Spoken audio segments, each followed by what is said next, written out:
Hello दोस्तों, आज मैं आपके साथ अपना डॉक्यूमेंट वेरिफिकेशन और मेडिकल का एक्सपीरियंस शेयर करूंगा।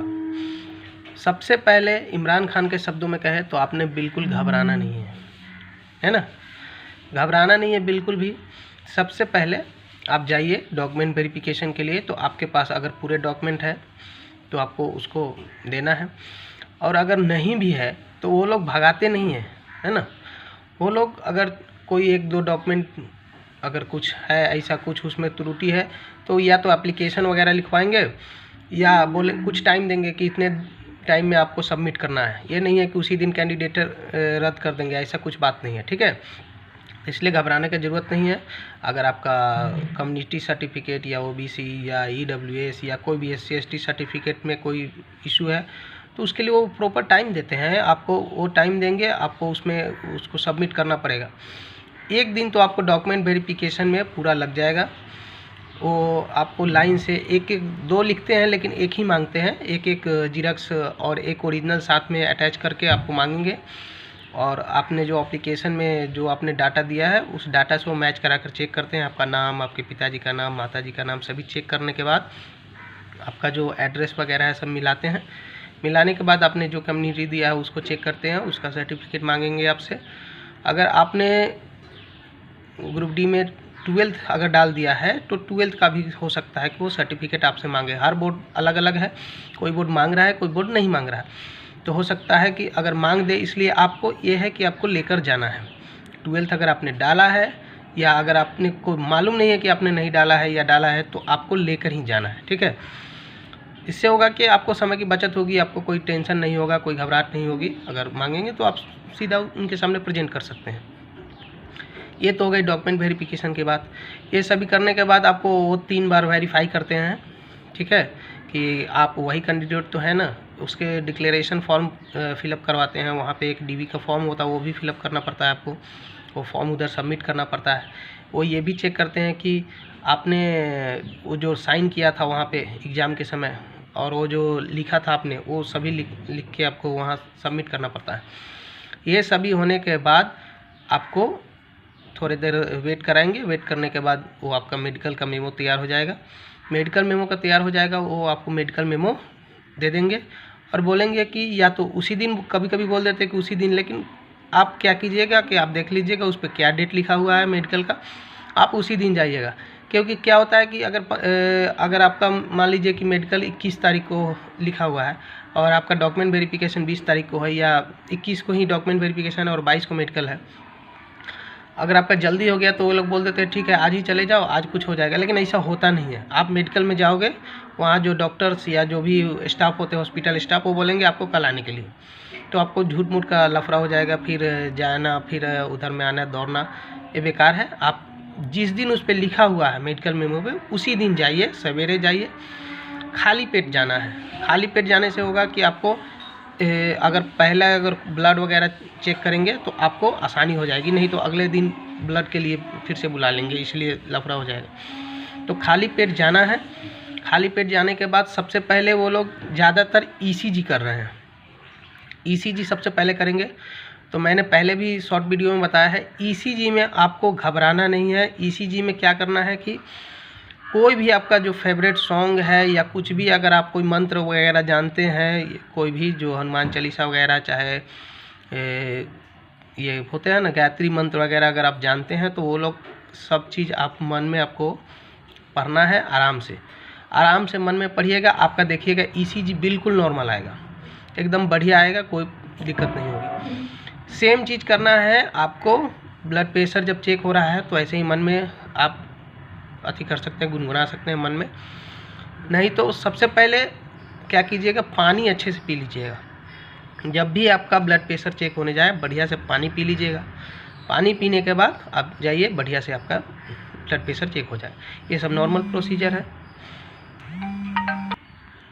फिर बीपी अगर आपका चेक हो गया, वो नॉर्मल आया तो अपना दर्ज कर लेंगे। अगर नहीं आएगा तो 2-3 बार वो चेक करेंगे, जब तक वो आपको वो बोलेंगे आपको रिलैक्स होने के लिए, घबराने के लिए नहीं।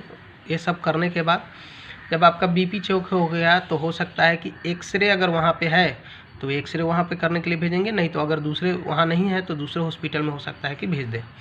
तो आपको दूसरे हॉस्पिटल में जाके एक्सरे चेक कराना पड़ेगा। ये तो एक दिन का प्रोसीजर हो गया। एक दिन में इससे ज़्यादा वो लोग नहीं करते हैं। ब्लड टेस्ट करते हैं तो वो चेक करते हैं कि शुगर लेवल क्या है फास्टिंग में, ठीक है। हो सकता है कि कभी कभी फास्टिंग और आफ्टर मील दोनों चेक करें, और कभी कभी होता है कि सिर्फ फास्टिंग यहीं चेक करके छोड़ देते हैं, ठीक है। तो इसके लिए कोई दिक्कत नहीं है। इतना करेंगे एक दिन, ये सब एक दिन का प्रोसीजर है। अगले दिन फिर से आपको बुलाएंगे। अगले दिन जब आप जाइएगा तो सबसे पहले वो हियरिंग चेक करते हैं। अगले दिन जब भी आप जाइएगा हियरिंग चेक करेंगे। हियरिंग करने के लिए आपको कुछ दूरी पर खड़ा कर देंगे और पीछे से ये आपका उंगली जो है ये बोलेंगे कि आपको एक कान में डालना है, जिससे कि आप इस कान से कुछ ना सुन पाए, ठीक है। उसके बाद क्या करेंगे कि वो पीछे से कोई शब्द बोलेंगे या कोई नंबर या लेटर कुछ भी बोल सकते हैं, और कोई शहर का नाम या कुछ भी बोल सकते हैं, करना है, ठीक है। आप बिल्कुल गलत नहीं बोल सकते, आपको सेम रिपीट करना है। अगर आपने गलत बोला तो समझ जाएंगे कि आप हो सकता है आप ये कान से कम सुनते हैं, ठीक है। फिर दूसरे कान से टेस्ट करेंगे। अगर आपने सही बोल दिया उसके बाद वो कान के बाद आपका आँख चेक करेंगे, ठीक है। कभी कभी ये भी हो सकता है कि बॉडी चेक करना शुरू कर दे, नहीं तो आँख डायरेक्ट चेक करते हैं। आँख चेक करने के लिए क्या है कि सेम जितना डिस्टेंस आपको सुनने के लिए था उतना ही डिस्टेंस पे वो एक बोर्ड जैसा लगा रहता है कमरे में, हल्का सा मध्यम लाइट होती है और वहाँ पे वो लाइट जलता है, और वहाँ पे 6/12, 6/18, 6/9 और 6/6 का अथी लगा हुआ रहता है। उस पर सी लेटर रहता है और वो घुमाने के लिए रहता है। जैसे कैरम का स्ट्राइकर होता है ना, कैरम का वाइट कलर का स्ट्राइकर, उसी स्ट्राइकर पे सी लेटर चिपकाया रहता है। सेम ऐसा ही देखने में लगता है।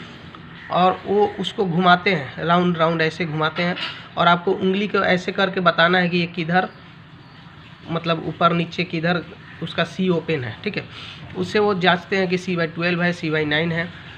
तो उसमें आपको करना क्या है कि अगर आपको प्रॉपर दिख रहा है तब तो कोई दिक्कत नहीं है। कभी कभी होता है कि 6/9 तक तो सभी लोग जिसका आँख में कोई प्रॉब्लम नहीं वो देख लेते हैं, लेकिन 6/6 में प्रॉब्लम होती है, क्योंकि सभी लोग का 6/6 आज के समय में मुश्किल है। मोबाइल देखने से प्रॉब्लम हो जाता है। तो उसमें क्या करना है कि आपको देखना है कि सी क्या है, एक सर्किल की तरह है जिसका एक भाग हल्का कटा हुआ है। तो हमको पूरा उसमें अच्छा से देखना है, और देखना है कि किस साइड में हमको जो ब्लैक कलर है वो विजिबल नहीं हो रहा है, क्योंकि ब्लैक कलर से सी लिखा रहता है।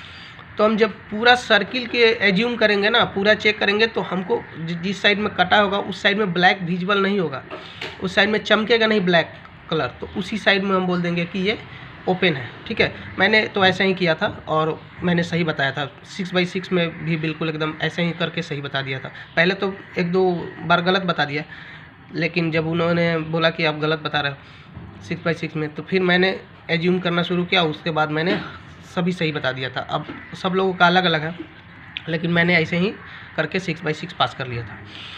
उसके बाद आपका पूरा बॉडी चेक करेंगे, आपका बॉडी में कोई प्रॉब्लम तो नहीं है, कोई घाव वगैरह या कुछ भी है, ये सब चेक नहीं करते हैं, मतलब देखते हैं कि क्या कुछ लफड़ा तो नहीं है।